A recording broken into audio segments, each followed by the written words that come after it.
9. "It's just like in the movies," said Scott. "Huh?" said Rick.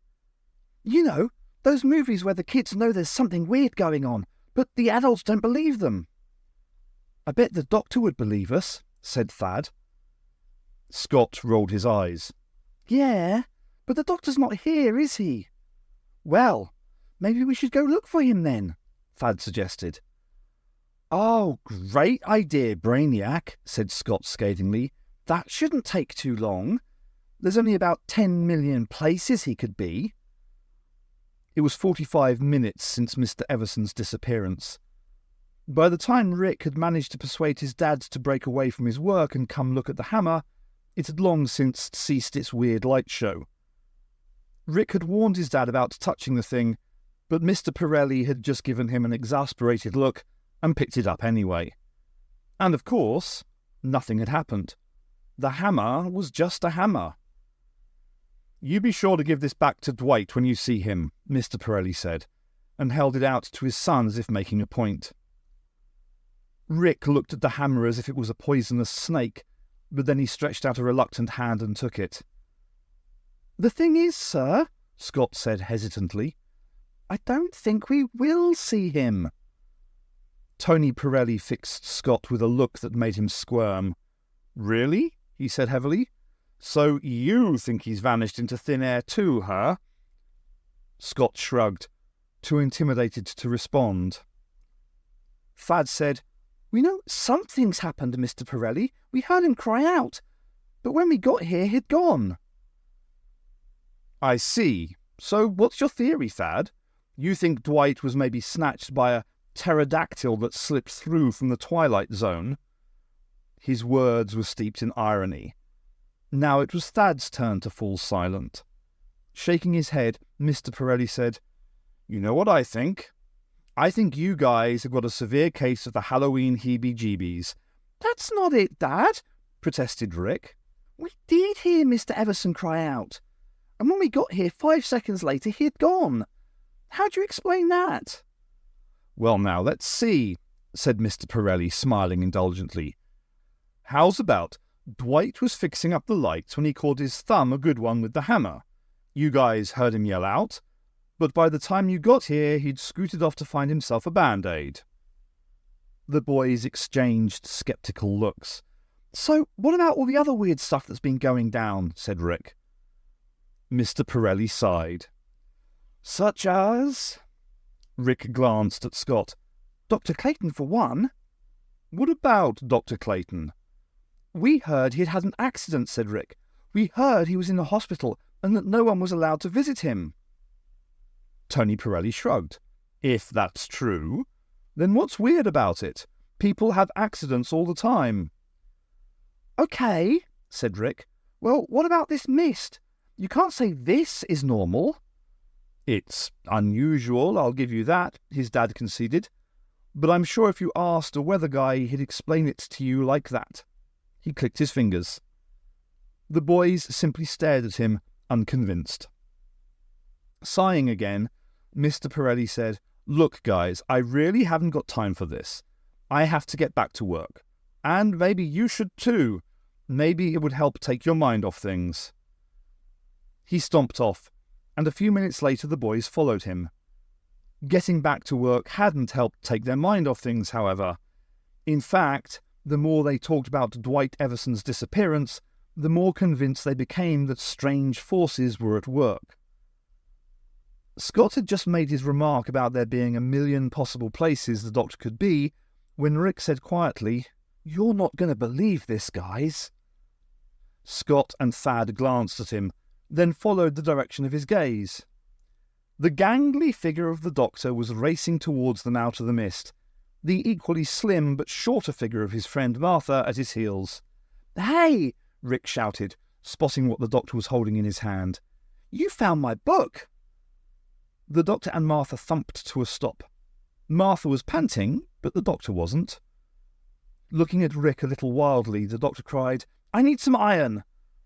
Bewildered, Rick said, "Some iron! Iron!" The doctor shouted. "Surely you've heard of it. It's a malleable, ductile, ferromagnetic metallic element found mainly in hematite and magnetite. Grappling irons are made out of it, and soldering irons and horses and ages and fists. Rick was too flustered by the doctor's urgency, by the way the man was staring at him, to think clearly. What kind of iron? Was all he could think to say. The doctor did a double take. Anything made of iron. A crowbar, a jemmy, an iron. Pomegranate. Doesn't matter as long as it's iron. Rick suddenly realised that Dwight Everson's hammer was still in his hand. He held it out. Well, there's this, he said. Brilliant, cried the doctor, as if Rick had performed the most astounding magic trick ever. He snatched the hammer from Rick with one hand and lobbed the book carelessly over his shoulder with the other. Martha stepped forward and caught it. The doctor produced what looked to Rick like a thin torch from his coat pocket and turned it on. The torch made a high-pitched warbling noise, and a brilliant blue light shone out of the end of it. "Wow!" Thad breathed, as the doctor used the torch to reshape the iron hammer. Whatever the device really was, it sliced through the dense metal like a sharp knife through a soft cake. The boys watched in awestruck disbelief as the doctor melted and shaped the chunk of iron, forming it into a band. "What is that thing?" asked Ralph. "Sonic screwdriver," said the doctor absently. "How does it work?" asked Thad. "Very well, thanks," said the doctor, and reached behind him. "Martha?" Martha placed the book into his hand. The doctor laid it on the iron band, then used his sonic screwdriver to mould the band around it. He made a few minor adjustments, then when he was happy, sealed the band shut. Finally, he sat back on his heels. "Try getting out of that one," he said to the book, and slipped the sonic back into his pocket. "So," Martha said, "tell us about the Havoken." "The what?" said Rick. "They're so ancient," said the doctor. "When they're operating at full capacity, they have the ability to transform matter, alter perception, and shift time." "Black magic," said Thad. "Just a different kind of science," said the doctor. "They knocked around the universe for centuries, pretty much keeping themselves to themselves until, millions of years ago now. They somehow became involved in a war with our old mates, the Carrionites." "The Witchy Wars," Martha said brightly. The doctor flashed her a huge grin. "I like that," he said. "Oh, I wish my lot called it that." "Your lot," said Rick. Casually, Martha nodded at the doctor. "He's an alien." There was a beat of stunned silence, and then Thad said, "Cool." "So, these Havoken guys," said Rick, "have they, landed here in the Falls? Are they making all this weirdness happen?" "They didn't land here exactly," said the doctor. "They crashed, but not recently." Briefly, he told the boys how the Havoken ship had come down millennia before, how the majority of it was buried deep in the earth, and how the town had been built around it. "So, the tree's their spaceship," boggled Scott. "Well, it's the tip, the apex, the crest, the pinnacle, the peak. I think we get the point," said Martha. "Hey, how lucky are we to live on top of a whole bunch of aliens?" exclaimed Scott, then withered at the look the doctor gave him. "Or not," he said. "Luck had nothing to do with it," said the doctor. "Your ancestors were drawn here by a psychic pulse. Nothing too extreme, just a gentle suggestion sent out by the ship. It waited and waited for you lot to get clever enough to help it. Then it sought you out and planted instructions in your pliable little brains." He raised his hands and adopted a ghostly voice. "Build here, protect us, tend to our needs." "By tend to our needs, do you mean the Havoken forced the townspeople to—" Martha began, then glanced at the boys who were all looking at her avidly. "You know." The doctor looked at her in comprehension. Martha rolled her eyes. "You know," she said a little more forcefully. But the doctor simply pushed out his bottom lip and gave her a blank look. Martha sighed in exasperation and drew a finger swiftly across her throat in the hope that only he would see it. "You know." Oh! The doctor cried as realization dawned. Offer a human sacrifice, you mean? Nah, don't be daft. The Pulse just got the people to create routes to the Hovoken ship, like the one in Etta's cellar, so they could keep things ticking over. Now and again, someone was probably chosen to wander about in the corridors so the ship could suck up a few brainwaves, like maintenance stuff.